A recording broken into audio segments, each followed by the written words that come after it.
Hello everybody, I hope you're all doing well and welcome back to the automation campaign, where in this episode we will be making our very own engine. We don't want to use this inline 6 anymore, it is horrible. And secondly, we'll be focusing on a mass market car to help fund us to make a sports car, which I really want to work out because I really want to make a sports car for this company. But yeah, without further ado, let's get into making the engine. And now, as for the base of our engine, we're going to go with an inline 4 with a cast head. Now, I want the actual the actual base of the engine to be a 2.3 litre engine, somewhere around there. So what we'll do is we'll make this a little bit bigger, 92mm on bore. And we'll have a little bit less stroke because we want this engine to be somewhat rev happy. I don't think it will be, but we'll give it a try. So we'll do overhead cams with 2 valves, an aluminium head to try and save a little bit of weight and increase the quality a little bit as well. Now for the crank, we're going to go with a cast iron crank. We're going to have to go with a heavy duty cast pistons, conrods, sorry, because we are going to be forcing a lot of power through this engine, a lot of torque. So we're also going to have to go with the hyper-eutectic cast for not only emissions, but because I believe it also is better when it comes to sustaining torque and getting RPMs and stuff. So I'm gonna go with balance shaft to put it to about 13 kilograms. We'll increase the quality on this a little bit as well. And yeah, this is where it gets interesting. We'll do about 6.5 compression. We're going to do about 4,000 RPM will be our happy spot, about 40 on the springs and lifters. Let's try 5,800 RPM. I don't think it will work. Turbos will have to make it a bit smaller, something like that should be fine. Increase the air fuel ratio on the turbo. What we'll also do is we're going to go with the carburetor. We're going to go with a DCOE or maybe even a 4-barrel, but we'll see afterwards. And we're going to go with a single carburetor. We're going to go with performance mid. We could go twin carb actually. Oh, that looks interesting. Wow. Okay, now we're going to go with a single carb for the time being, and yeah, we will also see if we can make a compact cast header work for the exhausts. If not, we'll just go with the cast mid. It'll be fine. It's just I want to see if I can make this engine a little bit smaller. So we'll also go with no catalytic converter. We'll go with baffled and reverse flow, and the headers are actually getting a little bit hot. So let's see if I make them bigger, if that changes anything. But 331 newton meters of torque. The engine must be under a lot of stress. So yeah, here you are. The cranks and the pistons are under a lot of are overstressed due to torque, but it seems that the headers are getting too hot, so we're gonna have to try and figure something out there. If I increase this a little bit, there you go, that's somehow working somewhat, but I want this turbo to spool before 3000 RPM, so it seems I might have to go with a cast mid header, and we'll make it a bit smaller because that's a lot of air that we can push through that cast header. And let's see if we make this smaller how long it'll go. So yeah, here you go, it spools at about 2500 RPM. We've got 0.8 bar going through the engine right now, which is ridiculous for the time at least. And we'll increase the quality a little bit on this as well, and on this, and on the exhaust. And yeah, let me do a little bit more tweaking on this engine. I'll be back in a minute and I'll show you what I've got, so I'll see you guys in a sec. And here's the final product of the 2.3 litre engine, the big powerful engine with 170 horsepower from a 2.3 litre turbo, which is quite ridiculous really if you think about it, but it is what it is, and we've somehow managed to do it without straining the engine whatsoever and still keeping it relatively cheap. So it's about 1,500 in material costs, which I guess is understandable, but yeah, it turned out quite alright. I mean, It is complaining that the engine is suffering from performance loss because of octane. So if we do reduce octane, a lot of power does come out of it. But then the issue is our fuel economy, our engine efficiency drops massively, and we still want this engine to be somewhat efficient. So I made the compromise of saying, okay, 170 horsepower, that's a good amount, we'll stick with it, that's fine. So yeah, this is what we ended up with, and I'm really happy with it. So without further ado, let's get into making that second engine. Well, it's twin engine, the 2 liter engine, which is pretty much just a slower version of the 2.3 liter variant. So it also revs to, it's pretty much the exact same engine, only I've lowered the bore and the stroke a tiny bit, and I've lowered the cam profile so I can make it so there's a genuine difference between the 2.3 liter and the 2.0 liter engine. So this will be the turbo engine, which I'm really excited to put into some cars. So let's actually clone these and make naturally aspirated variants of them, so that when we want to make maybe a more cheaper car, then we have an engine to go off of. So there you go, let's make the naturally aspirated variants. And here we have the 2.3 liter naturally aspirated engines, which has 106 horsepower, which, to be fair, is a lot of power, considering that inline 6 engine which we have, the 3.6 liter, has 120 horsepower.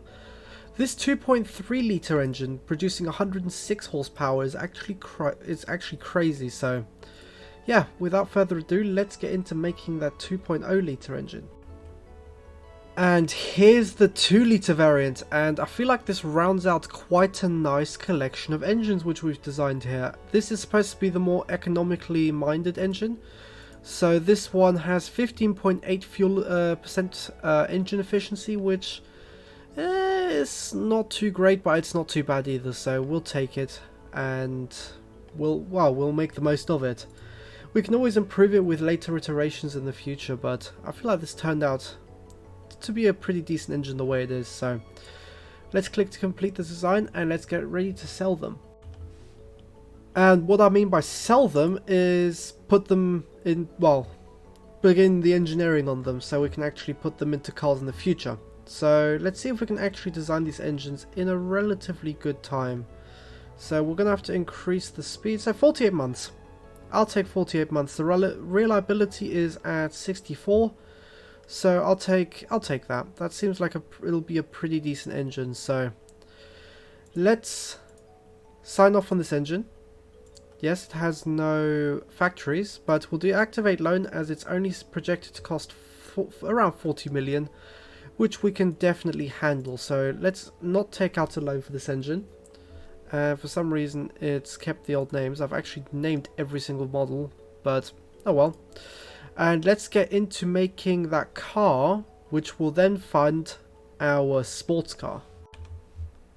And it's now 1 year later in the game. We've made a little bit of money from the pre-sales of the L100, and we can finally design and build a car on our very own platform, which we will use this platform for. So we're going to make it out of steel. We're going to do a monocoque chassis, galvanized steel chassis, and we're going to go with front transverse because we want to try and make it as compact as possible in the front to give more interior space inside the car. We're going to go with a McPherson strut in the front and a semi-trailing arm on the rear because we want it to have decent handling without it taking up too much design time and everything and production time. And yeah, I feel like this will work out just fine for the car. We'll increase the quality by 1 because finally, now that we're making our own platform that isn't controlled by Halite in any way apart from costs,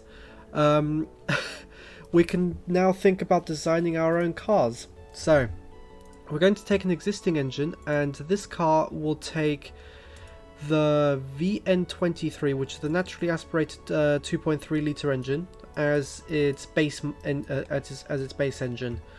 We might put the turbo in it to make a really hot version of it in the future, but for the time being I feel like this will be just fine. So we're going to go with a manual 4-speed, and which we're going to do about 200 kilometers an hour on, and we're going to do an open diff. We're going to go radial tires with hard long lives, which wants us to do 175s, which actually they seemed fine. 175s seem fine for this kind of car. We're going to go with a steel rim. We're going to go solid brakes on the front, solid discs on the front and drums in the back. We're going to make it a comfort pad though. So we're going to try and get this car to be as comfortable as possible to actually drive. So we're going to do about 35 towards comfort on the pad type.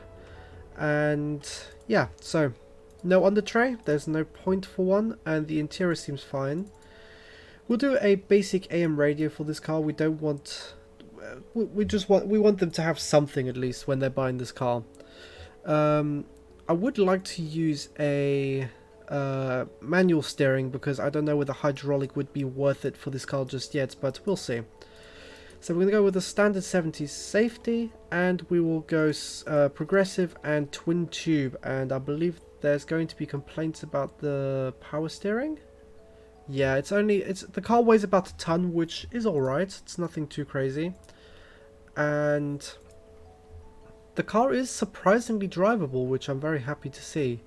So let's have a look. The brake force on the rears are way too high, I can see that, that's true. And there is an error message. We're just going to click that away and pretend it never happened. I have no idea what it means, but yeah. We're going to have to increase the brake force on the front, and we'll go 295s on the front in terms of the brake size. And on the rears, we're just going to make them as soft as possible. So, about what is that, 40, 45? I think even softer, 42. So, this car is very drivable as it seems. So, car's weight and lack of power steering, the load capacity is quite low for this car. Oh, that is very true. So we'll have to increase the stiffness on the suspension a little bit. And then let's increase the dampness a little bit. It'll make the car a little less comfortable. But it still doesn't go up in load capacity for this car, which makes no sense. We can increase the height, but that still doesn't increase the load capacity on this car, which is confusing me a little bit, but I'll figure that out in the future. The gears, let's have a look at the gears. So they seem alright the way they are.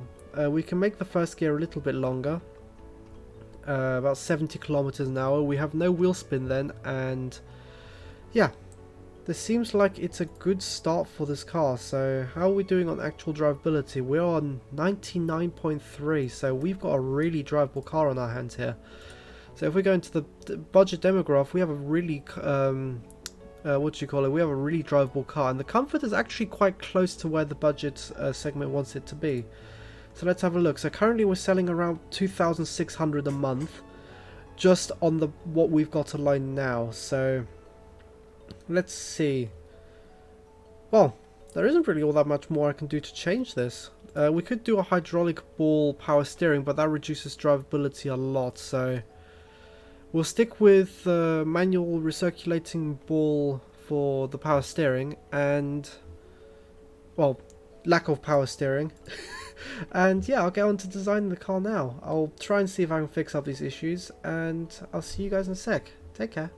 So here we are once again over designing on a very budget vehicle, but honestly I do not regret it. I am so happy with the way that this car's turned out, because it looks a lot like the big variant, the L100, and I think this really puts Vilulf on the map. I think Halite have really done a really good thing bringing back this company, bringing back a piece of Sweden basically, and letting it do its own thing, and I feel like this time it'll work out. Although we are still mandated to use those stupid bumpers, but it is what it is, because now that Halite owns us and they're an American brand, we do have to sell to America, which is a bit of a tricky thing to do when you're targeting a European demographic, but we can make this car work, and I feel like this car will be more of a European style car, but all in all, I think this is a good solid car, like all-round car.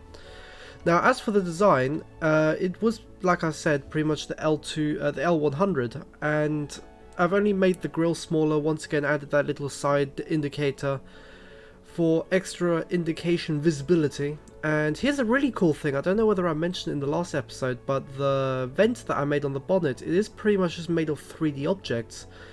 And all I did was take the the license plate cutout, placed it on the bonnet, and then used the vent, placed it in 3D, and then pretty much just placed planes and put on those planes the different paints and stuff, like the grill and the plastic and stuff, and it really works very well. It's very convincing. So yeah, and but for the rear, I wasn't really so sure what to do here. If I wanted to go for more of a rounded shape, for more of a square shape, and I almost settled on this sort of L shape, but I ended up changing it to make the indicator more vertical because I felt like I looked a bit weird with the indicator just protruding out into the middle like that. And yeah, in the end, I feel like this rear end did turn out alright. I'm very happy with the front. The front turned out, and it almost looks like a real car. And with the interior, you could almost fool someone saying it's a real car, but or at least I like to hope to think so. But once again, adding little screws into the bumpers, and yeah, finally deciding to start on the grille because I had no idea what to do with it. And that's one thing that I have been very strict on myself with, is if I don't know how I want something to look, don't start it. Don't, if you have an idea, like a little vision in your head, you can put like little ideas down onto the car and then work from that if you like it. But if you genuinely have no idea, 9 times out of 10 it's better to just start something else and then come back to it when something pops into your head. And here I am trying to add a chrome sort of strip down the side, and I realized when stepping back that it really doesn't work, because this is supposed to be a cheap car, and just a massive chrome strip down the side doesn't really scream cheap. So yeah, now coming onto the interior, and this was by far the longest part of this vehicle because with every passing car, I put more and more effort into making the interior look good. And it's getting to a point where I'm taking 2, 3, 4 hours just to make the interior of one car. I mean, yes, they do look very good in my opinion, but it is a lot of work. And if you guys ever decide to do an interior, be prepared to be very patient with the way you have to do things, because I'm still learning a lot on how to do the interiors, but it's just some of the parts you place in 2D, some of the parts you place in 3D, and you have to know which to place when, and then you have to try and make the lines match, and it's just, it's crazy with how everything just, you sort of have to learn every single fixture and its quirks like individually. So you can't just say, okay, I want this seat to be here, and it'll just be a seat. You have to make sure you know what the seat is. You place the seat, and then you have to know, okay, is it a tall seat? Is it a short seat? Can I extrude it this way? Can I move it over this way? And it's just a lot of playing around, trying to figure out what works, and in the end, something will come of it. It's just you just need a lot of patience when designing an interior. And to be honest, this interior does look very modern for its time, and I did forget to put dials into the instrument cluster.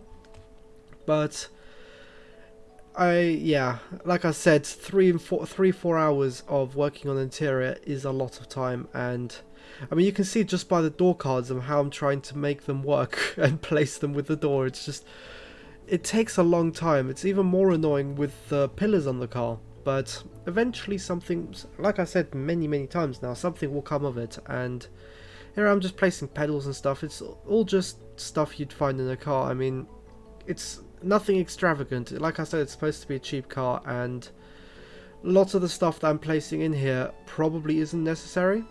And yeah, I feel like it really turned out alright, this car.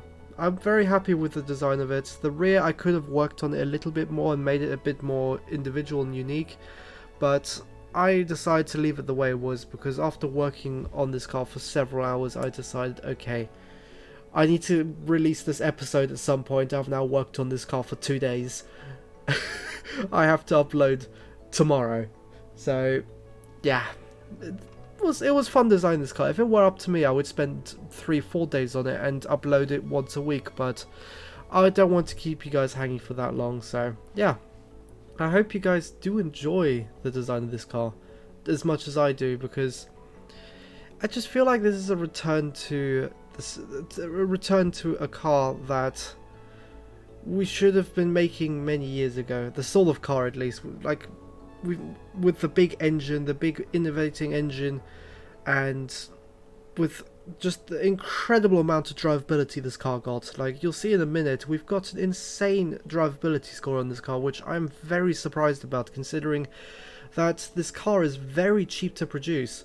So, yeah, anyway, we are about to come to the end of the time lapse. I hope you guys have enjoyed, and I'll see you guys in a minute.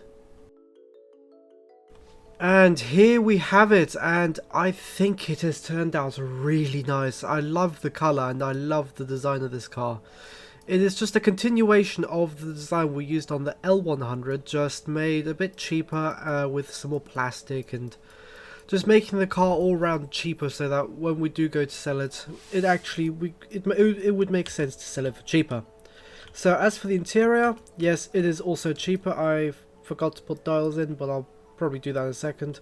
But yeah, I feel like this turned out alright, this design. I mean, it's just supposed to be something cheap, and even this is quite luxurious for the time, I'd say. But yeah, I feel like this turned out alright, and I'm really happy with it. So let's have a look at our final score for the car. So I feel like it turned out really good for its statistics.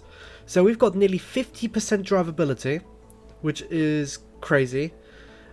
Comfort has come down quite a bit, but we had to sacrifice something, and I feel like drivability is more important than comfort for a budget car.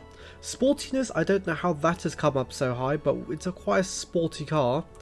And yeah, almost in every single way it matches or is better than our competitors. So this car is definitely going to be a seller, I think, because I've also made sure to keep track of the material costs of this car, and it only cost $2,750 to produce this car, which is very little. We could probably maybe even sell the car for about $5,000, $5,500 per car, which is really not that bad considering we have a rather sizable engine in it.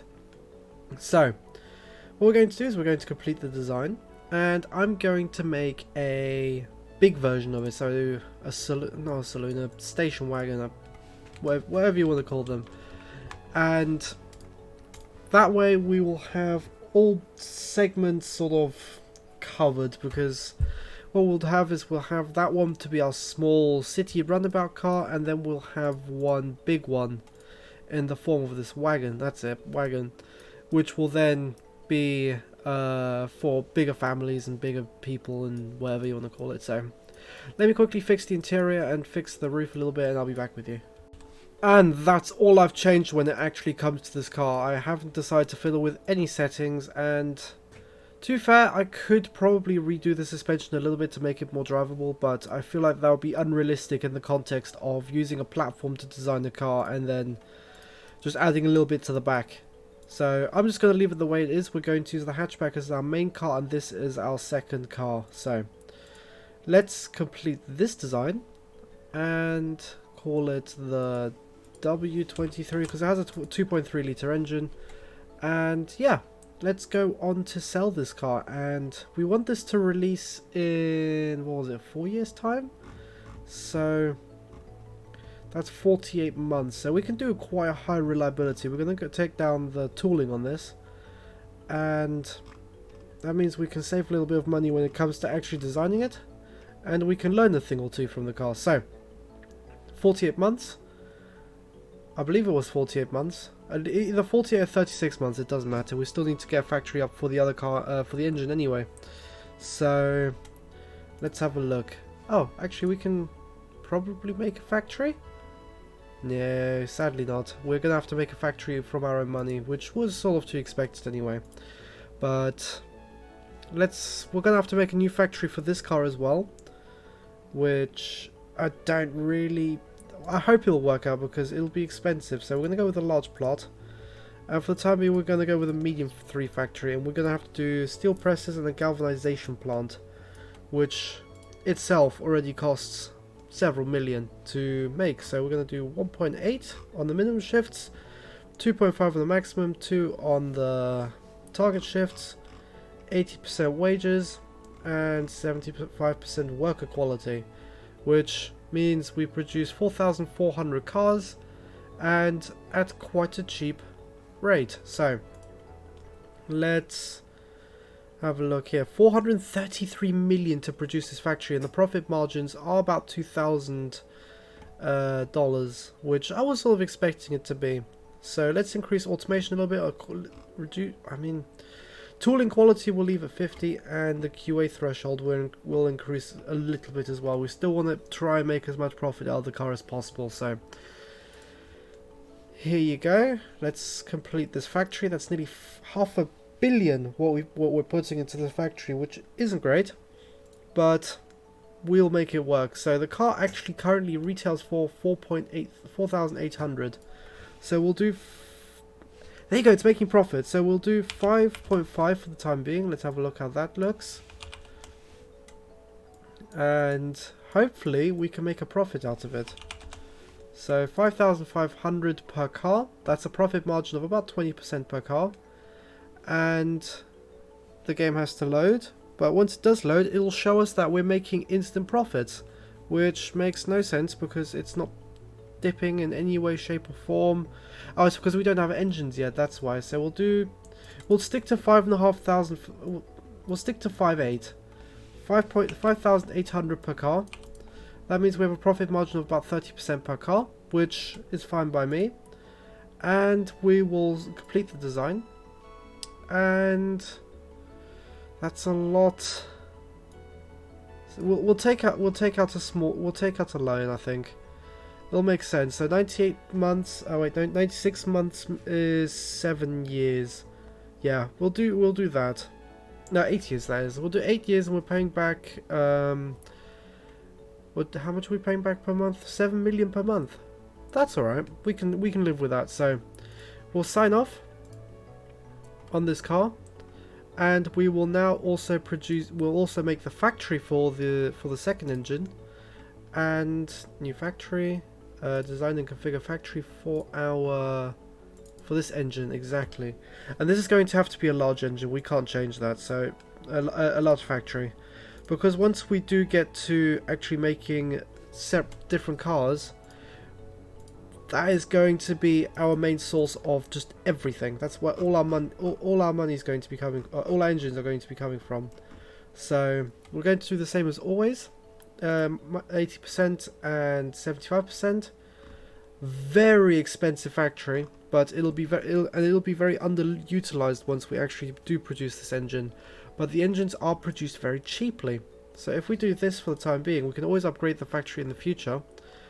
It comes down to 500 million, which I think we're going to have to do. So we'll increase automation a little bit, increase the QA threshold, and we can now take a loan out like this, which is brilliant. But we'll take a 50% loan, because if we're paying $500,000, there you go. So that's it. We're paying about what do you call it? We're paying about 10 million back a month for the 2 factories and the car. But this is for the greater good. So this car is going to be releasing in 1978. This car in 1976. So let's fast forward a little bit and see how the L car is doing. So the L100. Because in the next episode, if this car does somewhat well, we will use this car to produce. We'll put the new engine into the car. So we'll put a turbo engine into the car, and well, we'll facelift the engine into the car, and hopefully we can make that car a really good selling car. So for the time being, we're losing money, which is fine by me. It was expected, because in the end of the day, we have a lot going on at the same time. So Once this car releases, we will have finished the engineering for the engine and the car, which means they should both now be making profit, which they are, which I'm very happy to see. And we've instantly lost... oh, we have a quality issue. And direct company reputation. You know what, we'll do a full recall. What is this? It's a difficulty fix high, issue low. We'll do a quiet recall. If 31,000 cars are affected, which is quite crazy to think that we've already sold 31,000 cars. But we'll do a quiet recall, and if they do come and they want their car repaired, then they can have their car repaired. So once it reaches about mid of 1976, we will produce the facelift of this car, but that will come in the next episode, and we are losing a lot of money right now, which is quite worrying, but that has to do with the fact that we are designing two things at the same time and two engines. Two factories are also being built, so in the end we will be losing a lot of money, but the car should be making us a very, very stable profit, which I'm really looking forward to seeing, because we put a lot of effort into that car, so I hope it works out. So it's now the middle of 1976. This is where I'm going to end the episode, because next episode we're going to be facelifting the L100, and we're going to be looking to see what we can do next. Hopefully a sports car of sorts, which would be really exciting. So thank you very much for watching. It has been an absolute pleasure for... oh wait, hold on. Before I do that, BeamNG. And here we have it in BeamNG, and this time it's working, and it turns out that there was an issue with automation. They've since updated it, and it seems to be working fine. So we've now got this car in the game, and let's give it a little test drive. Like, the thing is, I've already given it a little drive, and I have no idea where I'm going. So the thing is, I've already given it a bit of a test drive, and I really like the way this car drives. It just takes corners really nicely, it accelerates really nicely, and just in general, its whole entire drive, the whole drivability of this car is crazy good. From a handling perspective, this car handles very nicely, because the way you could just throw it into corners and it'll just do its thing. Like, look at that, it just turns to the corners, and we're going at solid speeds. And here again, I mean, it's going to be a bit of a close one, but there you go, 80 kilometers an hour, and you're able to take that whole corner right there. I reckon this car would make for a really good rally car if this ever had a rally spec variant of it, because it's very nimble and it's very grippy for having such thin tires. Like, I love the way this car drives. Yeah, now with the steering wheel, it might be annoying. I will try and make it work. If it just is too annoying, I will just stop using the steering wheel in general. Oh, there's a wall there. But no, I thought I'd just give it a try. Oh, I love the way this car drives.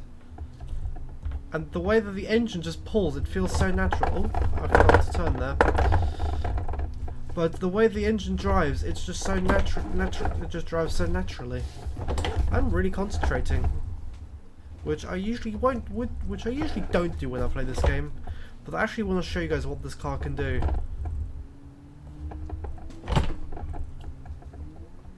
Oh, with the jump in the middle as well, and another.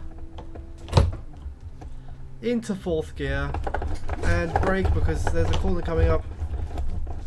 We somehow survived it. Let's go left. That's not left, that's right. Now we'll go left. Let's have a look what's down there. I believe this is the entrance. This is the way you get back into the city. So let's have a look. We're already breaking the speed limit, but it doesn't matter.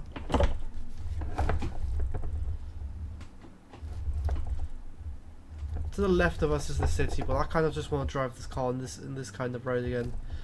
Let's see what it feels like from this kind of perspective here. And this just gives you a sense of just how well the car handles from this camera, because you could just see the way the car just takes the corners. I mean, I can now tell why the car's got that sporty rating.